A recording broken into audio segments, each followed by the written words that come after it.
burden, fiscal burden is going to be higher because of falling revenues of states, and they are falling because of excise duty cuts on petrol and diesel. So the fiscal burden is likely to be higher, the borrowing could be higher. Joining me to explain the impact on the state finances and on us are three economists and fixed income experts. Madhavi Arora, economist from Emkay Global; Mr. M.R. Madhavan, the co-founder and president of PRS Legislative Research. He is also formerly an economist and a bond trader. And Rahul Goswami, the head of fixed income, CIO fixed income at Franklin Templeton. Gentlemen, and Madhavi, welcome and thank you very much for sparing time for us. Madhavi, we are basing our first numbers on your report. So tell us exactly what will be the impact on Bengal first, because that's where there is a dramatic number. According to you, a 3.4% of GDP in terms of expenditure is going to rise. So take us through what it can mean for Bengal's fiscal deficit and interest rate cost. Hi, Latha. So I think the political battle was largely fought on account of the fact that, freebie economics is a new way to go. It started off since from MP election 2023, and it has continued in each and every election where, the way elections are fought is largely on account of freebies. West Bengal is no different. That was actually, as you mentioned from our report, we are looking at the incremental budget impact or incremental fiscal cost rather of as high as 3.4% of GDP, given whatever schemes that they had, laid out in terms of the freebies. Now that comes over and above the already budgeted schemes, which were costing somewhere around 1% of GDP. I'm not saying that if TMC had come in power, it would have been any different, but the details of the BJP agenda appears to be really stretching the West Bengal map to the extent that we probably would be looking at the fiscal deficit, if at all this has to really be sort of accounted for in the current FD, it would easily cross more than 5%. Now that obviously will not happen because of the FRBM targets that they have to follow. But at the same time, if I look at this year's interim budgets of Bengal, they were targeting around 2.9% fiscal deficit as against 3.5% in 2026 RE. They were looking to improve, but given the constraint that they would have in hand in terms of fulfilling even partial segment of this, the cash transfers and employment aid and travel to women and all of that, would be a big strain for this state. Let's remember that the state also has a very high debt to GDP ratio versus the average state's peer. It's close to around 38%. And if I look at the interest cost of West Bengal, as a percent of GDP, it's around 2.5% plus as a percent of GDP, as against the average state of 1.7, 1.4, 1.8% of GDP. So the strain is pretty much there in terms of cumulative expenditure from the state's point of view, plus these freebie-nomics that they'll have to probably, fulfill would imply that you are really lurching at a situation where there could be a compromise on, at least in the near term, on other productive investments that they could probably be doing. Okay. But again, in the medium term, things could change. The near term impact would be definitely negative for the state, which is having a very high debt to GDP ratio, very high interest cost, and the incremental budget policy impact of the promises could be as high as 3% plus. Okay, wait 1 minute. I have a similar report, not on poll promises, but a report on state finance from Citi also. Now, Citi is arguing that almost all the states in FY27 are assuming a higher revenue growth than is even credible. The revenue growth is going to be slow primarily because people will pay lower GST. There has been GST cuts. Then there is excise duty cuts, and excise is from the shareable pool. So do you think the fiscal strain is going to be more because revenue will be less? And do you give a chance that actually the borrowing will be higher than what the states are telling us? So that could be possibly the case. So if you look at the state finances in general over the last 2 or 3 years, in fact, we had done the study with regard to, how states perform pre and post the election in the last 5 years. We've realized that post-election on an average, there's been a 1 percentage point increase in fiscal deficit. It could be different state-wise, but there's been a clear trend, which is an upside. Now, and to a large chunk, that has actually happened also on account of the revenue deficit. Yes, because they were able to actually curtail their so-called promises to some extent, like states like Maharashtra, where if they had actually gone ahead with the full-fledged poll promises, the fiscal deficit would have actually crossed 4%. But what we saw was that from the starting point of 2.2%, it ended up close to 2.9% because they ended up really trimming their schemes and making them more constrained in terms of the spend. But clearly, the revenue side of the state fisc is actually a bigger problem than these freebie because they can be still managed and they can be still delayed in some form or the other. But the revenue strain is pretty much there with regard to own tax revenue. SGST pressures are pretty much real. In fact, the center has realistically taken a much lower growth of GST as against states, as you mentioned. Okay. So I think the revenue side slippage could also be a very serious problem for state finances as you go ahead. Okay. So will they borrow more? I want to come to the bond markets.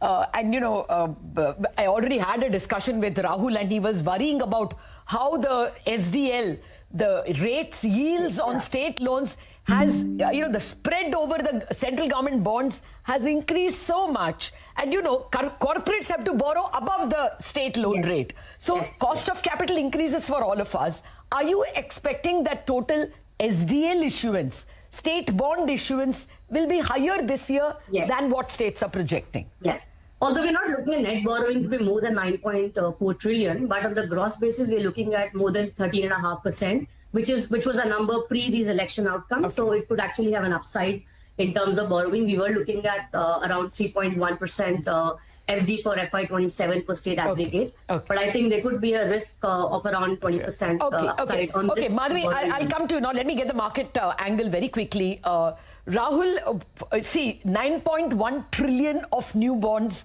is what the total state borrowing is coming to. Now, I have a Citi report which says that they won't be surprised if it becomes 13 trillion because revenue shortfall is severe. Excise duty cuts have been announced. So, first of all, how will even this 9.1 trillion impact bond yields? And if it were higher, what will be the upshot? So, Latha, thank you for calling us. So, we have seen 9.1 trillion is the net supply by the state governments on their borrowing side. And apart from that, they have to fund the redemptions, which is close to 4 lakh crores. So 9.1 plus 4 is 13 lakh crores. There is possibility that the fiscal deficit actually for the states will be close to 3.1, 3.15% because of lower growth and lower revenue against their expectations or against their projections. So we could actually see state borrowings going to 14.2 to 14.5 trillion INR. Obviously, we are struggling with the central government borrowing this year, gross supply at 17 trillion INR and states at 14 trillion. So total 31 trillion INR is not a small number. And we are seeing some strains that, or some signs that the state governments for the benchmark securities for against 5-year and 10-year, their spreads are actually close to 70, 75 basis points, which is historically at a high level if you see this quarter. This quarter, the present quarter or the first quarter of the financial year is the lowest supply for state development loans. And if in this quarter, the 10-year, 5-year spreads, respective tenor spreads are at 70, 75 basis points, this does not augur well. And you could actually see that spreads moving potentially higher to 90 to 100 basis points over a period of time. Okay. But yeah, we have seen like say 5-year GY trading at 6.7% and yesterday RBI auctioned state development loans for 5-year at 7.4%. So 70, 75 basis points historically in the first quarter of the financial year is actually a higher spread and we won't be surprised if the spreads actually widen to 90 to 100 basis points. Okay. We also have to keep in mind that 90% of the fiscal deficit for states is funded by market borrowing, whereas for central it's in the range of 70 to 72%. Yeah. So there could be a change if things go typically potentially disturbing the market normalcy, then we could see that states may get opportunity to lower their market borrowing as part of the total funding of fiscal deficit. But yeah, we'll have to see around that. Okay. But for that to happen, we think that spreads first will go up and then probably corrective measures. Okay. Okay. I just want our viewers to understand that, somebody promising freebies in West Bengal or promising freebies in Bihar or Tamil Nadu is not something that is not affecting us. It is going to make the general cost of borrowing higher for all of us. All NBFCs will have to pay more than state government loans, and we borrow from NBFCs. So our cost of borrowing is rising. Let that sink in. Mr. Madhavan, let me come to you now for the developmental question. I want to tell you that PRS represents legislative research. They do impact of parliamentary acts on us, on you and me, and on the economy. Mr. Madhavan, do you think, therefore, the quality of state expenditure will decline? They will have, more committed to salaries and to freebies, and very little will be available for, say, bridges and railways and metros, for which we Mumbaikars at least are thirsting. Yes, but we have to actually look at these things with a bit of caution. Firstly, election promises are not always implemented. So it may not be as bad as what it looks like. Okay. Second, they are sometimes implemented. For example, if you look at what happened in Karnataka over the last few years, Karnataka has moved from a revenue surplus state to a revenue deficit state in the last few years after they did the 5 promises, 5 guarantees they implemented. So it does have had some impact. I would actually caution on making serious conclusions about increasing borrowings and increasing fiscal deficit and looking at the overestimate of states for their own revenue. So we have looked at data for the last 8 to 10 years.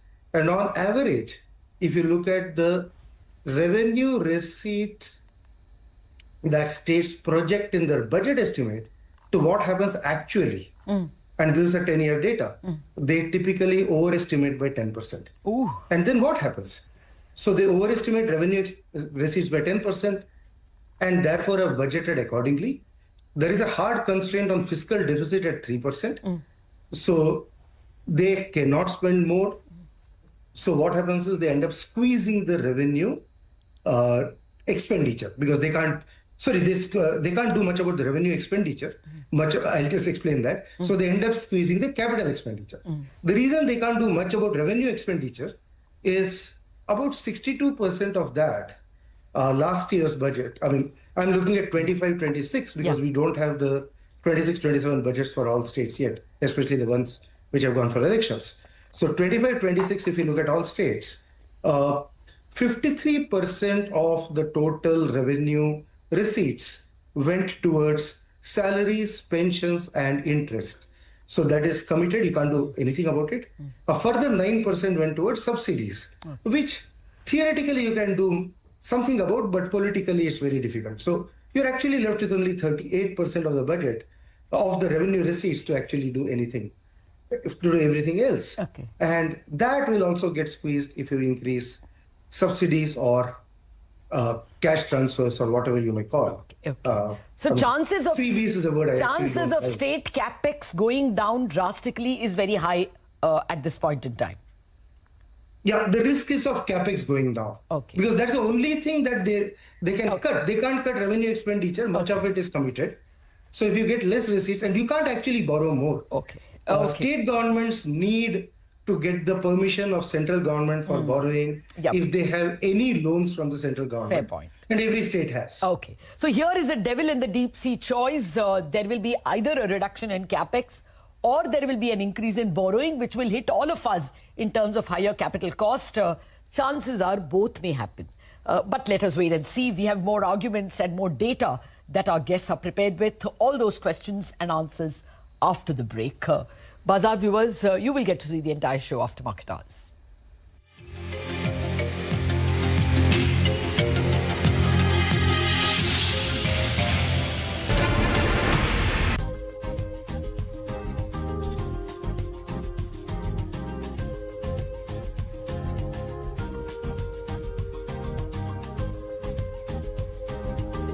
इनको लेंगे क्या add में? Asia के सबसे trustworthy bank की add है, Singapore का DBS bank. Get me someone जिसके पास हर चैलेंज का जवाब हो। Need a bank that helps you ace your wealth management game? Oh my God! Singapore's largest, Asia's safest bank, DBS. When the market moves, we don't just report, we decode. From the boardroom to the trading floor, we track what's driving business and impacting investor sentiment. With insight that empowers and guidance that builds wealth. Nuvama presents CNBC TV 18 Market Central. For your daily source of market intelligence and wealth creation, with a commitment to doing it right.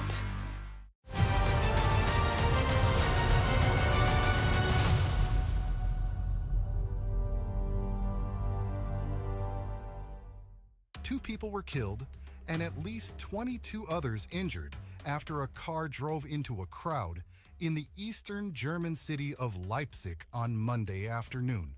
The incident unfolded in the busy central district as a vehicle sped across Augustusplatz and into Grimmaische Straße, a popular shopping area, striking pedestrians before continuing through the street. Authorities confirmed that a 33-year-old German man was arrested at the scene. Police said they are treating the incident as a violent rampage, but added that the motive behind the attack remains unclear. Leipzig Mayor Burkhard Jung said the city was utterly stunned.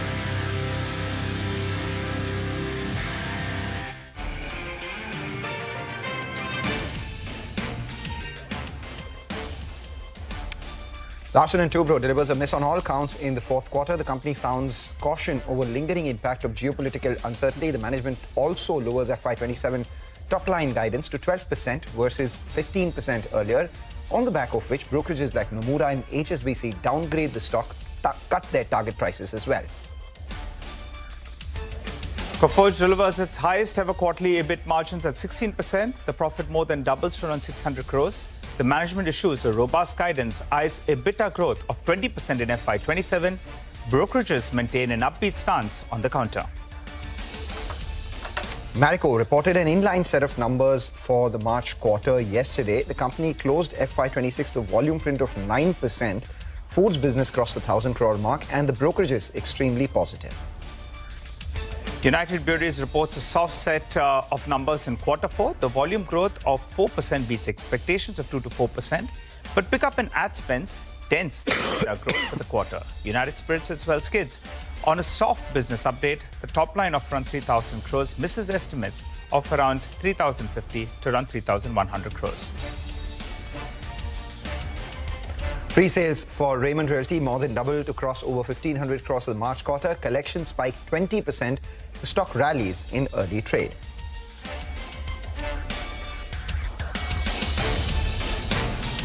Well, hello and welcome to Chartbusters. We're coming to you live from the CNBC TV 18 Motilal Oswal studio.